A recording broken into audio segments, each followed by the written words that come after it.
another episode of Business Done Now. As you know, I'm Jason here as always, and you are at the place where you can find the best products and the best content to help you improve the way you work and get your business done now. And today, we're talking about Meetup.com. As you know, all this week, we've been talking about new social medias that you probably have heard of but really haven't had the chance to explore. So far, we talked about Ning.com, we've talked about Gowalla, we've talked about Ustream, and I saved my best for last, and that is Meetup.com.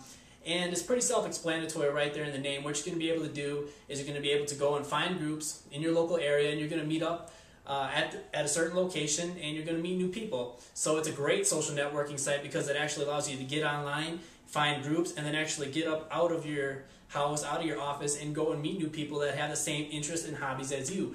Maybe it's people in your same profession, like say you're in real estate. You can go out, you can meet with other real estate professionals and talk about things that might be relevant today in that profession. Or let's say you have an interest in dogs and you're a pug lover and you have pugs. Well, you can go and you can find groups for pug lovers and talk about, you know, that that dog, that species, whatever would be that you would talk about there. So it's not just limited to like the professional field. It's anything, any type of groups that are out there, and you're going to be able to find that at Meetup.com. So the first thing you're going to do, like any other social networking site, you're going to have to go there and create an account. So put in a username, put in a password, and then you're ready to go. And the first thing that you're going to want to do is you're going to want to find some groups.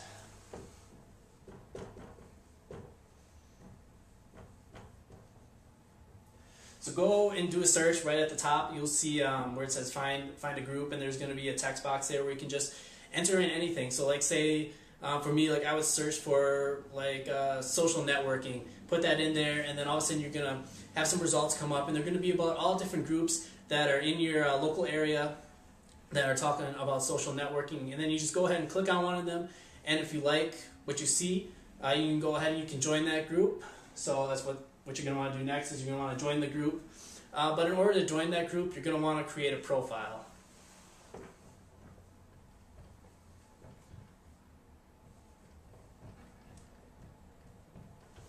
Sorry about my handwriting, it's a little messy today, but I guess it's messy every time. So, but yeah, go ahead and create a profile. So you're going to want to upload a picture, and you're going to want to say like where you're located, and you're going to want to give a little, you know, bio about yourself too. And I really suggest doing this. Don't limit on your bio there, because a lot of people, you might be like the only new person joining this week, and people might be interested and want to find out about you.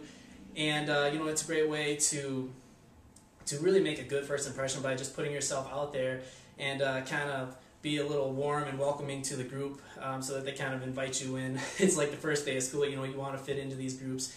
And so just make sure you put your information out there so people who are already in this group can get to know you.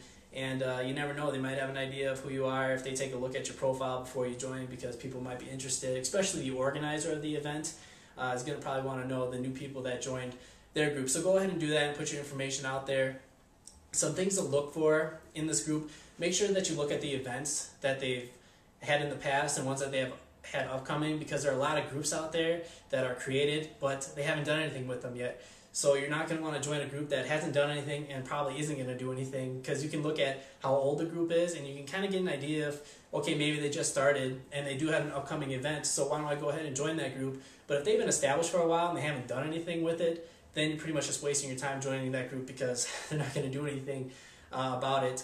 But then also look at the subjects that they've been talking about. So if they do have past events, look at what they talked about in the past and look what they're going to be talking about in the future.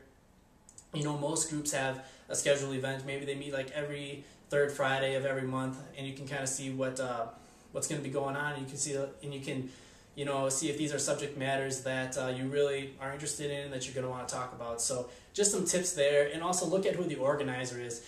Pay attention to whether this group is a public group or a private group. If it's a private group, what you're going to probably want to do is send a message to the organizer and see if you can join that group.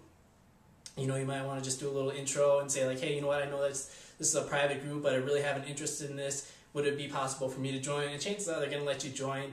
But otherwise, most of the groups on Meetup.com now are public, and they want as many members as possible, and they love for new members to come. So it's definitely very open and inviting there as well. And if you create the profile and you know, put yourself out there, you're going to have a good experience with it. Some other things to look at is they have photos, so you can go to the go to the group that you want to join, look at the photos, look at the calendar. They have a bunch of different things along the side that you can really get a good feel of what this group is about and how they organize. So there's a lot of features that you can really feel comfortable with the group before you actually go there. And you can go there ready to go and to talk about whatever the group might be meeting about. So you can do that. Otherwise, maybe there's a group out there that you would be interested in, but it's not out there. So you can go ahead and create the group yourself.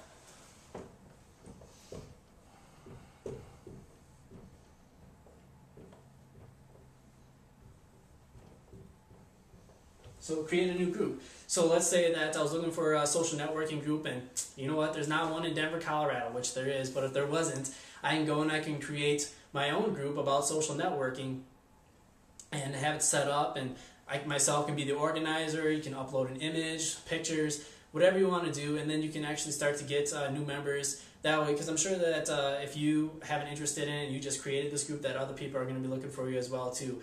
So you can go ahead and get started with that. So you have a bunch of options. You can already find a group that's already out there, or you can create your own group. And that's basically the point behind Meetup.com. To look at things that you might want to do for your business, this would be a great way to get a focus group going.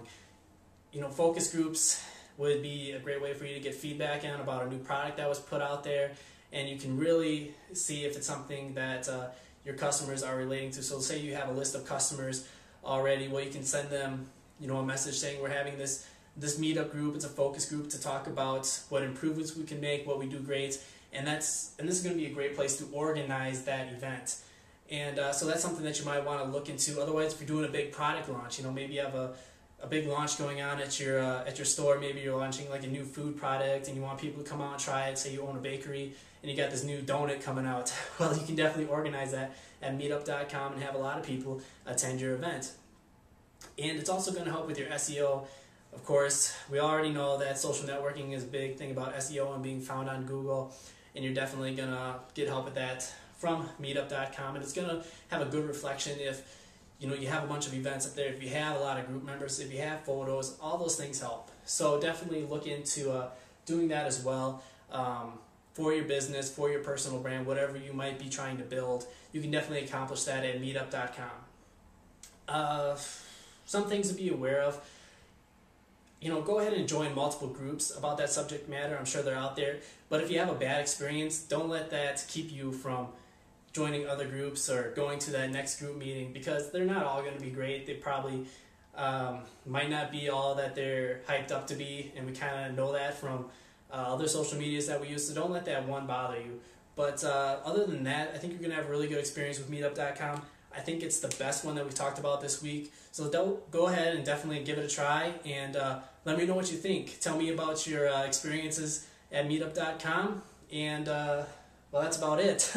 I hope you guys enjoyed this. I hope you guys enjoyed today's episode of Business Done Now, and we will see you next time for another Business Done Now episode.